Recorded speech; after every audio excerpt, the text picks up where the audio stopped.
जो विपक्ष नरेंद्र मोदी से लड़ने के लिए एकजुट होने के बड़े बड़े दावे कर रहा था वो अब धीरे धीरे खुद एक्सपोज हो रहा है।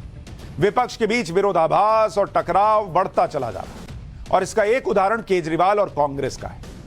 केजरीवाल और कांग्रेस एक दूसरे के सियासी दुश्मन है, लेकिन नरेंद्र मोदी से लड़ने के नाम पर दोनों इकट्ठा हो गए इंडी गठबंधन में।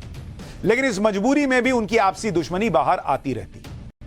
केजरीवाल विपक्षी गठबंधन की नाव में ऐसा लग रहा है खुद ही छेद करने में जुटे हुए हैं और उधर कांग्रेस की मजबूरी यह है कि केजरीवाल को साथ जोड़कर चले। इसलिए आप देखिए कि केजरीवाल मध्य प्रदेश छत्तीसगढ़ जाकर कांग्रेस को लुटेरा बता रहे हैं। भाई इधर साथ में फोटो खिंचवा रहे हैं, इंडी गठबंधन में दोस्त दोस्त खेल रहे हैं और उधर जाकर कांग्रेस को लुटेरा बता रहे हैं। संसद के अंदर कांग्रेस के अध्यक्ष मल्लिकार्जुन खड़गे आम आदमी पार्टी के सांसदों के पक्ष में बैटिंग कर रहे हैं। सुनिए आम आदमी पार्टी के दो निलंबित सांसद संजय सिंह और राघव चड्ढा का निलंबन वापस लेने के लिए खड़गे किस तरह से राज्यसभा के सभापति से हाथ जोड़ने लग गए और फिर केजरीवाल क्या कह रहे हैं कांग्रेस के लिए वो भी सुनवाऊंगा। वो हमारे संजय सिंह को और चड्ढा को कम से कम हाउस में लाए,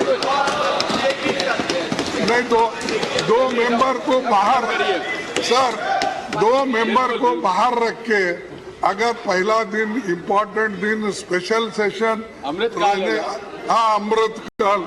नहीं, अमृतकाल तो कहो, मेरे लिए विषकाल तो कहो, लेकिन मैं आपसे यही विनती करता हूँ बाहर मेंबर्स को रख के नहीं होता, ठीक नहीं लगता, तो आप जरा कृपया ध्यान से आप करेंगे और बड़ा दिल दिखाइए, गुस्सा कम कर दिए। यानी मल्लिकार्जुन खड़गे खड़े होकर संजय सिंह, राघव चड्ढा आम आदमी पार्टी के सांसदों के लिए निवेदन कर रहे हैं कि भाई पहला दिन है नई संसद का, इनको ले आइए। लेकिन इन बातों से केजरीवाल जी को कोई फर्क पड़ रहा है क्या? आप देखिए मध्य प्रदेश और छत्तीसगढ़ में केजरीवाल जी कांग्रेस को काटने में पूरी ताकत से जुटे हुए। एमपी और छत्तीसगढ़ में चुनाव होने वाले हैं और वहां पर कांग्रेस और बीजेपी की सीधी फाइट है। ऐसे में अगर केजरीवाल वहां पर पूरी ताकत से चुनाव लड़ रहे हैं तो सीधे तौर पर वो कांग्रेस का ही ना वोट काटेंगे भाई, और किसका काटेंगे? वो भी तो कह रहे हैं कि बीजेपी को हटाओ मध्य प्रदेश के अंदर, जैसा कि गुजरात में उन्होंने किया था। सुनिए एमपी और छत्तीसगढ़ जाकर केजरीवाल कैसे पानी पी पी कर कांग्रेस को कोस रहे हैं, सुनिए एक बार। पिछले 75 साल में एक पार्टी नहीं आई जिसने कहा मैं आपके बच्चों के लिए स्कूल बनवा दूंगा, मेरे को वोट दे दो। एक पार्टी नहीं आई जिसने कहा मैं आपके लिए अस्पताल बना दूंगा, मेरे को वोट दे दो। किसी पार्टी में हिम्मत नहीं है स्कूल बनाने की, इनकी नीयत खराब है। अगर यही लोग स्कूल अस्पताल बना देते तो मेरे को आम आदमी पार्टी क्यों चालू करनी पड़ती? हमें क्या जरूरत थी आम आदमी पार्टी बनाने की? भ्रष्टाचार खत्म करेंगे। एक एक पैसा छत्तीसगढ़ का जो ये लूट के ले गए हैं, इनसे सारा पैसा वापस लेंगे और एक एक पैसा छत्तीसगढ़ के लोगों के विकास के ऊपर खर्च होगा। दूसरी बात, आप जब पटवारी के पास काम कराने जाते हो, दफ्तर में काम, पैसे मांगते हैं कि नहीं मांगते? ये रिश्वतखोरी बंद करेंगे। कोई सरकार, आदिवासी समाज जंगलों में रहता है और सारे इन बड़े बड़े नेताओं की, उद्योगपतियों की नजर, गंदी नजर आपके जल, जंगल और जमीन पे रहती है। यानी केजरीवाल तो गठबंधन को ही एक्सपोज कर रहे हैं और ऐसा लग रहा है कि वो साथ तो कभी आ ही नहीं सकते। भाई मध्य प्रदेश में, छत्तीसगढ़ में आप कांग्रेस को कोस रहे हो, वहां जाकर कह रहे हो कि भाई ये लोग गारंटी की बात करते हैं, इनकी कोई गारंटी नहीं है, गारंटी सिर्फ केजरीवाल देता है, बाकी सब जो है फर्जी बातें करते हैं। तो पब्लिक फिर लोकसभा में क्यों कांग्रेस पार्टी को वोट करेगी जब आप खुद ही कह रहे हो कि भाई वो तो किसी को गारंटी पूरी नहीं करते, भ्रष्टाचार करते। विपक्षी गठबंधन खुद को भी एक्सपोज कर रहा है क्योंकि पहले कहा गया कि गठबंधन की साझा रैलियां होंगी और पहली रैली भोपाल में की जाएगी। यह बात मीटिंग करके, बाकायदा प्रेस रिलीज जारी करके कही गई। लेकिन अचानक मध्य प्रदेश में कांग्रेस नेता कमलनाथ ने कह दिया कि भोपाल में गठबंधन की कोई रैली नहीं होने वाली। सुनिए कमलनाथ को। सर, इंडिया ब्लॉक की यहाँ पे रैली होने वाली है और इंडिया नहीं होने वाली। सर नहीं, ये कैंसिल हो गई। सर, इंडिया ब्लॉक की यहाँ पे रैली होने वाली है और इंडिया नहीं होने वाली। सर नहीं, ये कैंसिल हो गई। अब बताइए, दो ही काम तो बैठ के कर पाए थे, एक पत्रकारों की लिस्ट बनाना कि इनको बॉयकॉट करना है और दूसरा साझा रैली करना। तो जो अपने लिए एक ढंग का काम कर पाए थे वो भी अब नहीं हो रही, रैली भी नहीं हो रही। 13 सितंबर को ही विपक्षी गठबंधन की कोऑर्डिनेशन कमेटी की पहली बैठक में फैसला हुआ था कि भोपाल में अक्टूबर के पहले हफ्ते में विपक्ष साझा रैली करेगा, लेकिन अचानक कमलनाथ ने कह दिया कि रैली तो कैंसिल हो गई और इसकी वजह भी नहीं बताई। कांग्रेस की तरफ से रणदीप सुरजेवाला ने कहा कि रैली भोपाल में होगी या कहीं और, इसे लेकर अभी फैसला नहीं हुआ है।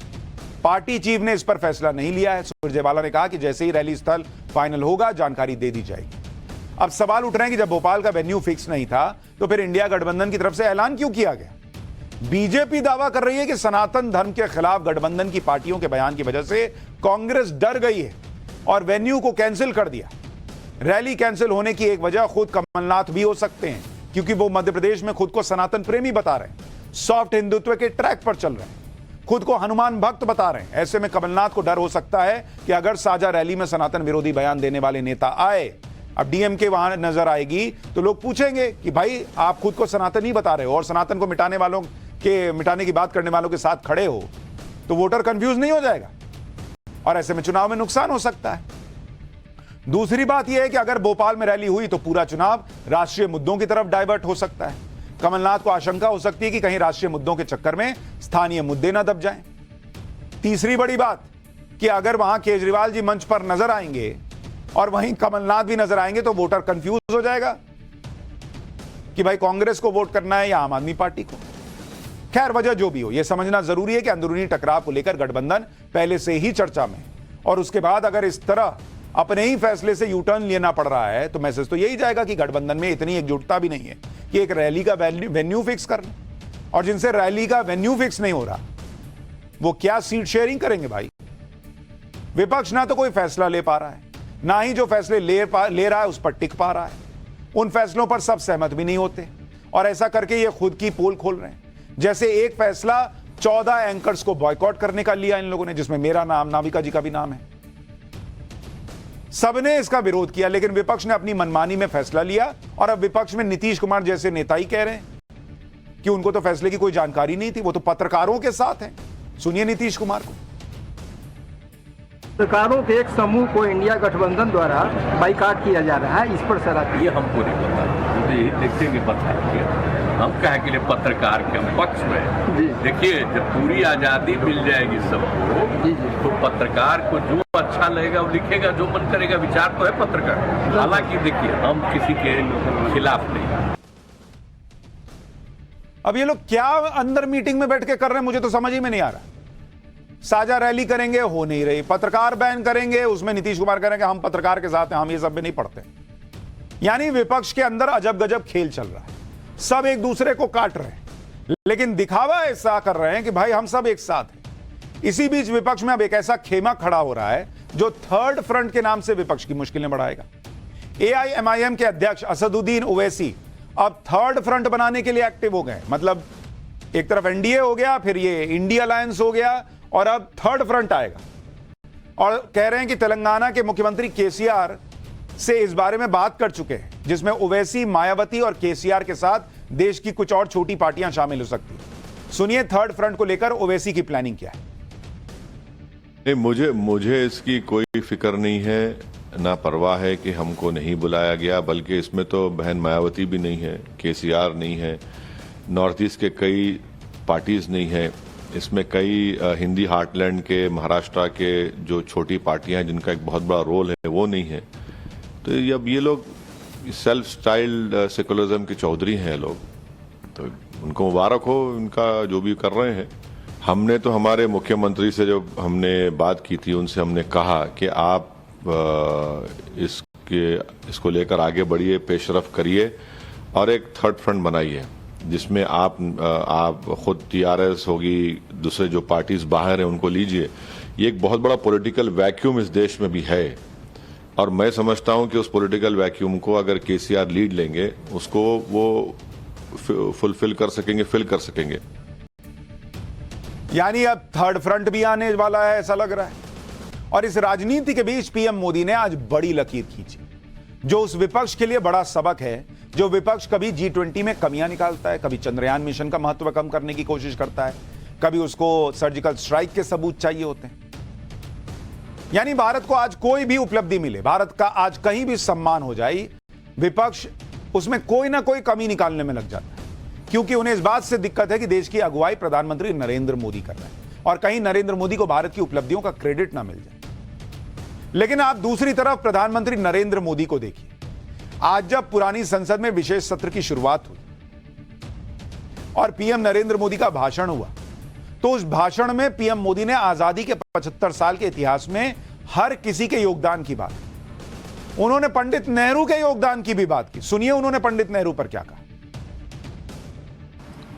पंडित नेहरू जी, शास्त्री जी, वहां से लेकर के अटल जी, मनमोहन सिंह जी तक